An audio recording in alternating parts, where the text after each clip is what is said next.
Maraming deboto ang matyagang nag-alay lakad para makarating lang sa simbahan ng Our Lady of Peace and Good Voyage sa Antipolo City kaninang hating gabi.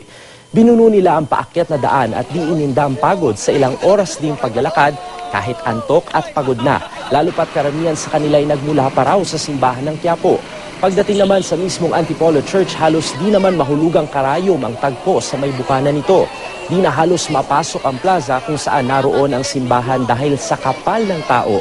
Sa tansya ng pulisya, posibleng mahigitan pa ang 4 na milyong naitalang bilang ng mga debotong namanata sa Antipolo Church noong isang taon.